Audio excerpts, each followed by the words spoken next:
नमस्कार दोस्तों, नारद न्यूज में आपका स्वागत है। आज हमारे साथ है सुरेंद्र शास्त्री जी, जो एक पेशे से किसान हैं और साथ ही समाज सेवक भी हैं। और आपने हमेशा देखा होगा, उन्होंने हमेशा अन्याय के खिलाफ आवाज उठाई है। चलिए बात करते हैं उनसे कि ये किसान और सरकार दोनों एक दूसरे के आमने सामने क्यों हैं। नमस्कार सर, धन्यवाद आपका जो हमारे स्टूडियो में आप आए, आपने कीमती समय निकाला।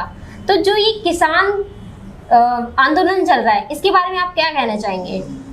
मैडम, आपका भी बहुत धन्यवाद। और आपने बहुत ही ज्वलंत प्रश्न पूछा है जो आज जिससे पूरा देश सुलग रहा है जी। मैं एमसीडी में नौकरी करता हूं और मूल रूप से मैं किसान हूं जी। और हमारे पूर्वज किसान रहे हैं और ये पूरा हिंदुस्तान भी कृषि प्रधान देश है जी। और किसान अन्नदाता होता है। जो ये विधेयक, कृषि विधेयक पास हुआ है, मैं तो अचंभित हूं कि सरकार कह रही है कि ये विधेयक किसानों के लिए है, फिर भी किसान विरोध क्यों कर रहे हैं? जी अगर सर, आप यही जानना चाहते हैं कि आप लोग इसके विरोध में क्यों खड़े हैं, गतिरोध क्यों है? मैडम, अगर इस विधेयक की गहराई में जाएंगे तो ये किसानों के लिए नहीं है, ये किसानों का सत्यानाश करने वाला है। सरकार तो कह रही है आपके हित के लिए है, तो सत्यानाश कैसे हुआ? इसमें हित की कोई भी बात नहीं है। आपने पहले कहानियां सुनी होगी सूदखोरों की, जैसे प्राइवेट लोगों से, सेठों से लोग किसान पैसा लेते थे और उनके ब्याज में वो दब जाते थे, उनकी पीढ़ी दर उनको चुकाती रहती थी और वो गुलाम के रूप में अपना जीवन व्यतीत करते थे। तो इससे तो फायदा है ना, जो आपका मतलब कि जो बिल पास हुआ है उससे तो आप लोगों को फायदा है, जैसे कि जो प्राइवेट सेक्टर है आपकी मदद करेंगे। मैडम, प्राइवेट सेक्टर किसी का फायदा कैसे कर सकता है? कोई आएगा तो अपने फायदे के लिए आएगा ना। आप प्राइवेट सेक्टर में सबसे पहले देखें तो रिलायंस आई थी। रिलायंस ने फोन फ्री में बांट दिए, बहुत मतलब इनकमिंग भी नहीं थी, सब कुछ नहीं थी। वो तो एक लुभाने का, अपनी जकड़ में लेने का एक तरीका था। तो हर प्राइवेट प्लेयर ऐसे ही करता है। अब आप तेल के क्षेत्र में देखें, तेल के क्षेत्र में रिलायंस है, अडानी वगैरह हैं। वो अगर तेल का नेतृत्व भारत सरकार के पास होता तो आज तेल इतना थोड़ी बढ़ता। पेट्रोल 80, डीजल 70-75 रुपए, जबकि डीजल तो किसान को एकदम नुकसान पहुंचाने वाला है और आम जनता से जुड़ा है। डीजल के दाम, लागत होती है, ढोना होता है, सब कुछ डीजल पे चलता है, ट्रक सारे डीजल पे चलते हैं। आपकी बात बिल्कुल सही है, लेकिन जो किसान के लिए इसका गतिरोध है वो क्यों है?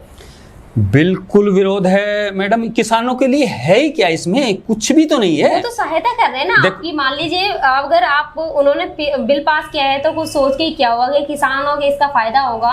किसानों का मतलब है जो कमीशन खोरी है वो भी खत्म हो जाएगी। कमीशन खोरी कैसे खत्म हो जाएगी?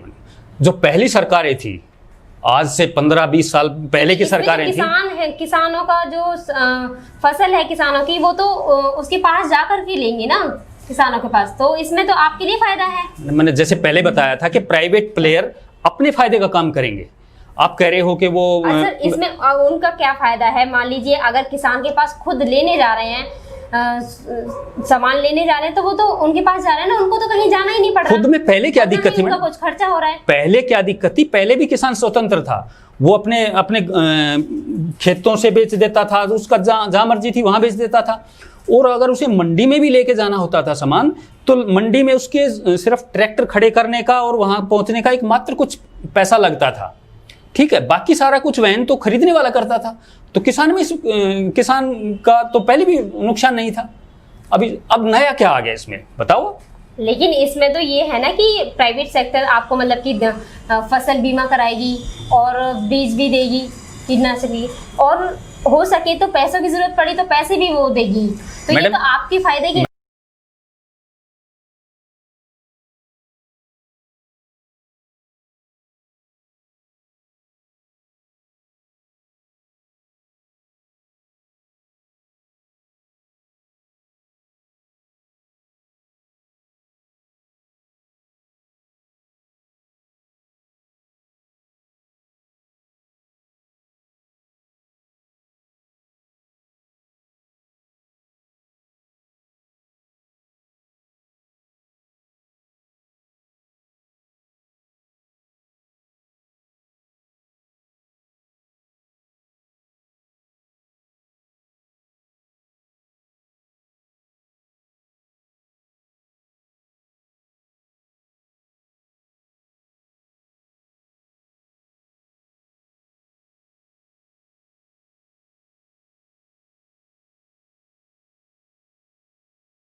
सुविधा पहले भी हमें मिल रही थी। एफसीआई है, पूरा हरियाणा पंजाब सभी का गेहूं खरीदता था। और एफसीआई तो क्योंकि सरकारी संस्था थी, वो तो न्यूनतम मूल्यों पर भी जो है ना किसान का माल खरीदती थी। अब प्राइवेट सेक्टर न्यूनतम में क्यों खरीदेगा? मान लो अच्छी फसल को तो वो खरीद लेंगे। अब बारिश नहीं हुई या किसी तरह किसान की फसल बर्बाद होगी या बहुत मतलब वो हुई, कम हुई या निम्न स्तर की हुई, तो उसे प्राइवेट क्यों खरीदेगा? बल्कि प्राइवेट सेक्टर तो बहाने बनाएगा अच्छी फसल खरीदने के लिए भी कि भाई ये फसल नहीं अच्छी नहीं है, इसका इतना मूल्य नहीं मिलेगा। मतलब वो किसानों पर ही दबाव डालेगा। सर ऐसे कैसे दबाव पड़ेगा? सरकार भी तो है, सरकार नहीं है क्या? मैडम आप देखेंगे, क्या सरकार डीजल पेट्रोल में नहीं थी? डीजल पेट्रोल के दाम आज विश्व स्तर पे आप देखें तो बहुत कम है, जबकि हिंदुस्तान में प्राइवेट प्लेयरों के पास है पेट्रोल 80 है, डीजल 70-75 है, क्योंकि वो तो उनका तो अपना बेनिफिट है ना। अब आप रेलवे को ही देख लीजिए, रेलवे को प्राइवेट किया, तेजस चलाई, तो तेजस उसमें सरकार का कैसे फायदा, मतलब प्राइवेट सेक्टर का कैसे फायदा? लोगों को भी तो फायदा, क्योंकि पेट्रोल सस्ता मिल रहा है ना, तो लोग भरवाने जा रहे हैं। सस्ता मिल रहा है तो भाई दुनिया जानती है कि भाई चीज सस्ती मिले और हम ले लें इसे स्टॉक में, तो उन पब्लिक के लिए सस्ता कहाँ है? पेट्रोल डीजल 80 रुपए, जबकि उसका जो है ना किसी अन्य देशों में देखोगे तो इसका आधे से भी कम है। और सबसे बड़ी बात आपको मैं बताऊं कि प्राइवेट प्लेयरों के पास था, प्राइवेट प्लेयरों ने सरकार पर दबाव बनाया। अब कोरोना क्यों ज़्यादा फैला? आप अप्रैल के महीने में अगर आप देखेंगे तो सरकार ने लॉकडाउन में ढील दे दी। कोरोना तो ये जो किसान आंदोलन कर रहे हैं इसकी वजह से भी फैल रहा है, इसकी वजह से भी कोरोना फैल ये तो एक बहाना है। मैं पहले आपको उसका बता देता हूं कि कोरोना ज़्यादा क्यों फैला। प्राइवेट प्लेयर का सरकार पे दबाव बना, सरकार ने लॉकडाउन को छूट देनी पड़ी, रेलों को रोक दिया, बसों को रोक दिया, ताकि प्राइवेट व्हीकल चले। क्योंकि विश्व स्तर पे तो पेट्रोल 0 के बराबर हो गया था, क्योंकि जो रिफाइनरी एक बार शुरू हो जाती है उसमें से तो लगातार वो पेट्रोल वगैरह निकलना चाहिए।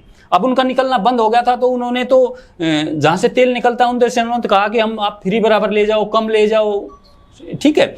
लेकिन इनका नुकसान हो रहा था, तो सरकार ने लॉकडाउन अप्रैल में खोल दिया, तो सभी प्राइवेट व्हीकल निकल गए, पूरे देश में जो है ना कोरोना इस कारण फैल गया। ये प्राइवेट कारण ही तो हुआ ना जी। तो जरूरी है कि आप मानते हैं ही, मतलब कि सरकार ने अप्रैल में लॉकडाउन खोला था, उसकी वजह से कोरोना बढ़ा? बिल्कुल। आप खुद ही देखो ना, अप्रैल में जब लॉकडाउन खोला तो लोग तो फिर भी अभी भी आंदोलन हो रहा है, उसकी वजह से भी तो कोरोना का अभी भी चल रहा है, लेकिन आंदोलन फिर भी लोग कर रहे हैं इसका। देखो, मरता क्या नहीं करता, किसान के का गलाई काटने की वो कर रही है, लेकिन फिर भी किसान एहतियात बरत रहे हैं।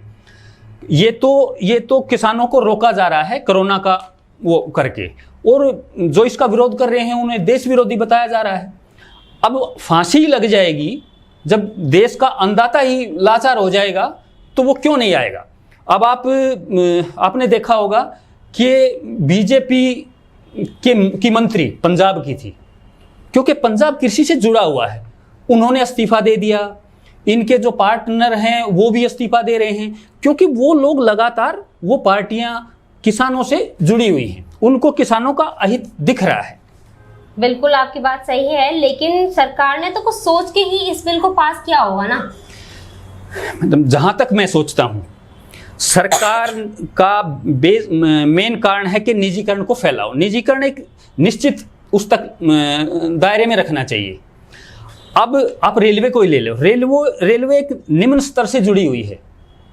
प्राइवेट सेक्टर कोई आएगा तो वो तो अपना मुनाफा पाएगा, जबकि गरीब आदमी कहाँ जाएगा।